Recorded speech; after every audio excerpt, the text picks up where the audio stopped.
Hey guys, Swap here. So here I came back with my another video on topic hypophysis cerebri, that is pituitary gland.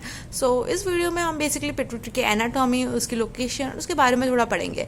इसका detailed video that is about it's functions I will teach you in my another video, जिस वो physiology के part में आएगा, तो हम उसको letter on upload करेंगे. So basically let's begin with the topic.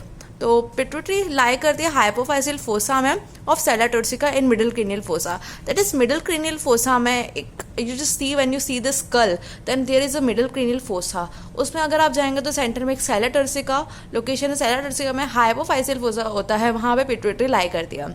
Nextly if we talk about the relations of it, then superiorly basically you can see this one is pituitary, and superior to it you can see diaphragma sellae, optic chiasma, tuber cinereum, and infundibulum rectus of the third ventricle. Just remember the relations. Here is diaphragma sellae, optic chiasma, tuber cinereum, and infundibulum rectus of third ventricle.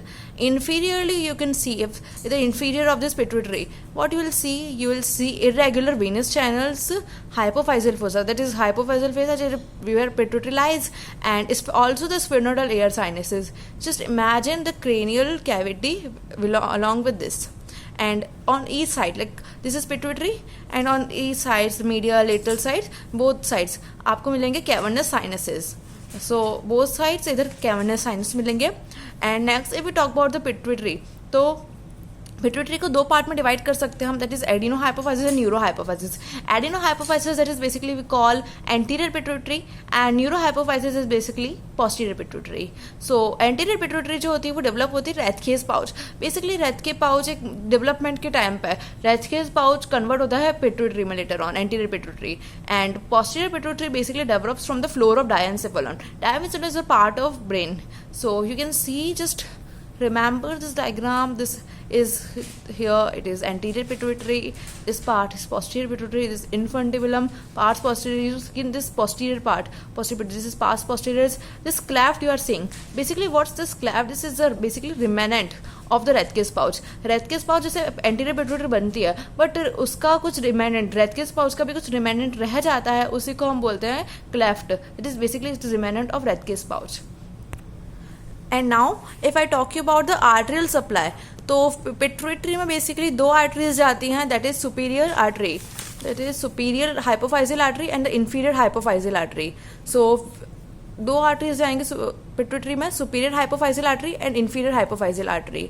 और venous drainage की बात करें तो pituitary में Venus drainage होता है dural venous sinuses, mainly cavernous. Dural venous sinuses में mainly cavernous sinus drain होता है. तो अब बात करते हैं हम हार्मोन्स फ्रॉम पिट्यूटरी. तो एंटीरियर पिट्यूटरी से हमारे हार्मोन्स फॉर्म होते हैं, growth hormone, prolactin, thyroid stimulating hormone, adrenocorticotrophic hormone, follicle stimulating hormone, and luteinizing hormone. These hormones are produced from the anterior pituitary. Basically remember the fact that anterior pituitary produces its own stimulating hormone. जितने भी hormones बनते हैं वो anterior pituitary खुद के hormones होते हैं, and जबकि पोस्टीरियर पिट्यूटरी के हार्मोन्स खुद के नहीं होते. It only stores the hormones which produces by the hypothalamus. Hypothalamus hormones बनाती है जो जाते हैं पिट्यूटरी में, और पिट्यूटरी उनको लेटर ऑन स्टोर करती है और उनको रिलीज करती है. तो पोस्टीरियर पिट्यूटरी में बेसिकली कौन से हार्मोन्स होते हैं? Anti diuretic hormone, that we see and vasopressin, जो वेसल्स का कंस्ट्रक्शन करता है, vasopressin, and another one is oxytocin. So these are the hormones of the anterior pituitary and the posterior pituitary. Another part that is pars intermedia. Pars intermedia, what is pars intermedia? This part, you can see pars anterior pituitary, posterior pituitary, and pars intermedia, the between part. So which hormone is secreted? It secretes only one hormone. It's important for the viva purpose. Like one can ask which hormone is secreted by the pars intermedia. It is melanocyte stimulating hormone. तो basically hypothalamus जो है, hypothalamus से anterior pituitary जो है, anterior pituitary को directly supply नहीं जाती है. It's by portal vessels, portal system से सप्लाई होता है. जबकि हाइपोथैलेमस से पोस्टीरियर पिट्यूटरी, उसके पास डायरेक्टली सप्लाई हो जाती है न्यूरोसिक्रेटरी फाइबर्स के थ्रू. इस वजह से हमें हाइपोथैलेमस से एंटीरियर पिट्यूटरी के सिंथेसिस और सीक्रेशन को हमें डिटेल में अलग से समझना पड़ता है. तो सबसे पहले अगर हाइपोफाइजियल पोर्टल सिस्टम की बात करते हैं तो बेसिकली हाइपोफाइजियल पोर्टल सिस्टम क्या है, तो एंटीरियर पिट्यूटरी जो है उसको डायरेक्टली जो है वो सप्लाई नहीं होती है, जो हाइपोथैलेमस के हार्मोन्स है वो एंटीरियर पिट्यूटरी तक डायरेक्ट नहीं जाते, वो एक सिस्टम के थ्रू जाते हैं, जैसे हाइपोफाइजियल पोर्टल सिस्टम। तो बेसिकली क्या होता है, सुपीरियर हाइपोफाइजियल आर्टरी जो होती है, we have read there are two artery, superior hypophyseal inferior hypophyseal artery. So superior hypophyseal artery जो है बेसिकली ब्लड लाती है इनटू हाइपोथैलेमस, वो ब्लड लाती है हाइपोथैलेमस को, ब्लड जाती है और वहाँ पे वो डिवाइड होती है कैपिलरी नेटवर्क को, जिसको प्राइमरी प्लेक्सस बोलते हैं। So first of all you remember hypophyseal artery hypothalamus में गई, then it's the primary plexus of hypophyseal portal system. Hypothalamic hormone, उसके जब वो हाइपोथैलेमस में गई प्राइमरी प्लेक्सस में हाइपोथैलेमिक हार्मोन्स डिफ्यूज हो जाएंगे, फिर वो फॉर्म करेंगे, फिर from primary plexus blood drain करेगा हाइपोफाइजियल पोर्टल वेन्स में। अब प्राइमरी प्लेक्सस से पोर्टल वेन्स निकलेगी हाइपोफाइजियल पोर्टल वेन्स, जिसमें वो ब्लड ड्रेन करेगा, that pass into the anterior pituitary, और ये पूरा जाएगा एंटीरियर पिट्यूटरी को। हाइपोफाइजियल पोर्टल वेन्स फॉर्म करेंगे कैपिलरी नेटवर्क, जिसको सेकेंडरी प्लेक्सस बोलेंगे। Hypophyseal veins, portal veins which supply to the anterior pituitary, now they goes to the pituitary and where they form secondary plexus of hypophyseal portal system. So hypothalamic hormones diffuse हो जाएंगे out of the blood and stimulate the anterior pituitary cell to secrete the pituitary hormones. So basically अब वो वहाँ पर diffuse होगा, वो pituitary को stimulate करेंगे, तो pituitary hormones it is growth hormones, luteinizing hormone, follicle stimulating hormone, and all hormones we have read right now.